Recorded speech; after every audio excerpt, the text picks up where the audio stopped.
পিছু নিয়েছে কিছু লোক, খুঁজছে শিকারি চোখ। মরণও হয় যদি হোক, প্রেম তো কোনো বাধা মানে না, প্রেম তো হেরে যেতে পারে না। এটা একটা গানের লাইন। এটা হচ্ছে ইলিয়াস কাঞ্চন এবং অদিতি অভিনীত বেঈমান বেঈমানি সিনেমার গানের একটা লাইন। তো গতকালকের আমার স্টেটমেন্টটা তো দেখছেন, আমি একটা ডিসিশন নিয়েছি যে আগামী জুন মাসের 5 তারিখ 2026, মানে এই জুন মাসের 5 তারিখ বিশ্ব পরিবেশ দিবসে আমি একটা হাফ ম্যারাথনের দৌড় দেবো, 21 কিলো একটা দৌড় দেবো এবং আমার সাথে আরও 500 জন দৌড়াবে।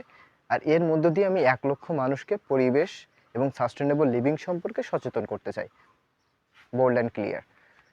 তো এখন বললে তো হবে না, তার জন্য তো আসলে নিজের উপরে টেস্টটা করে দেখা দরকার যে দৌড়ানো সম্ভব কিনা।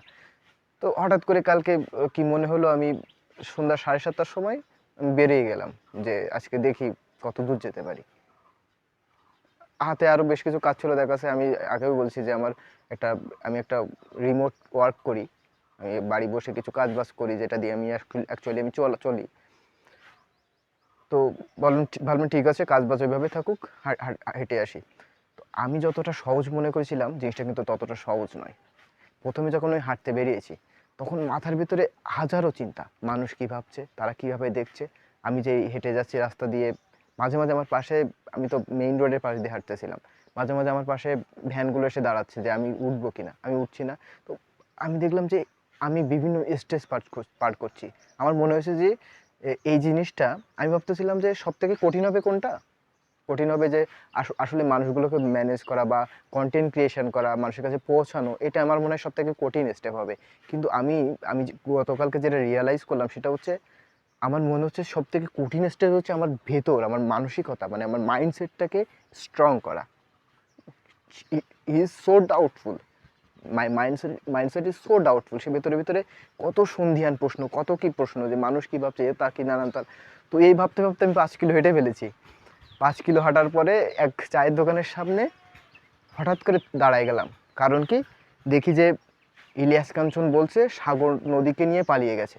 এইভাবে, কি সাগর নদীকে নিয়ে পালিয়ে গেছে?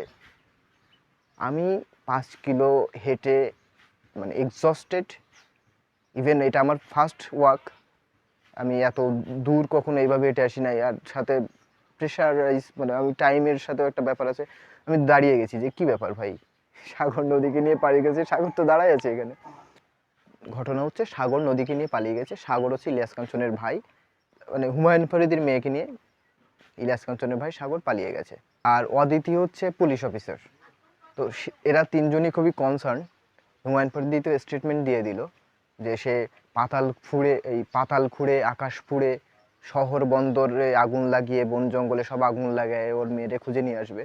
এর ভেতরে এই গানটা শুরু হয়েছে যেটা দিয়ে আমি আসলে ভিডিওটা শুরু করেছি। তো দেখছি অমিত হাসান একটা ডায়াং গাড়ি নিয়ে যাচ্ছে, ডায়াংয়ের অবস্থাটা খুবই খারাপ এবং ওই ডায়াংয়ের ওপরে উঠে ও মোটামুটি লাফাচ্ছে, পেছনে মেয়েও লাফাচ্ছে এবং তারা এই গান গাচ্ছে। আমার প্রশ্ন হচ্ছে, এই যে সবাইকে টেনশনে ফেলে তোরা যে পালালি ঠিক আছে, তাহলে অন্তত বেঁচে থাকার চেষ্টা কর।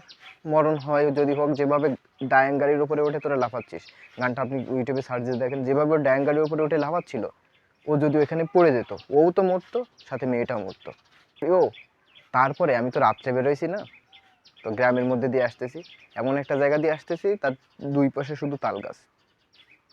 তো যেই আমি ওই তাল গাছের মধ্যে দিয়ে ঢুকেছি, বুকের ভিতরে হঠাৎ করে একটা, মানে কি বলে, পা অবশ্যই আসার একটা ব্যাপার আছে না। তো আমি তখন নিজেকে এইভাবে বোঝাচ্ছি, সাগর, ভয়, fear is an emotion, just তুমি এটাকে অবজার্ভ করো, এটাতে ডুবে যেও না। আমি এভাবে নিজেকে বোঝাচ্ছি, তাতে কি কাজ হয়? আমার হাত পা ঠান্ডায় আসতেছে যে শালা এই রাস্তাটুকু পার হতে পারলে হয়। যাই হোক, প্রথম দিনের ওয়াক খুব একটা বাজে যায়নি, আমার এক্সপেকটেশনের থেকে ভালো এসছে এবং আমার মনে হয় যে চেষ্টা করলে দূরে যাওয়া সম্ভব। প্রথম দিনেই আমি প্রায় 7.3 কিলোমিটার মতো হেঁটেছি এবং 1.5 ঘন্টায়, এবং এটা আমার জন্য যথেষ্ট। এবং তারপরেও আমার হচ্ছে স্ট্যামিনা ছিল, আমি আরও হাঁটতে পারতাম।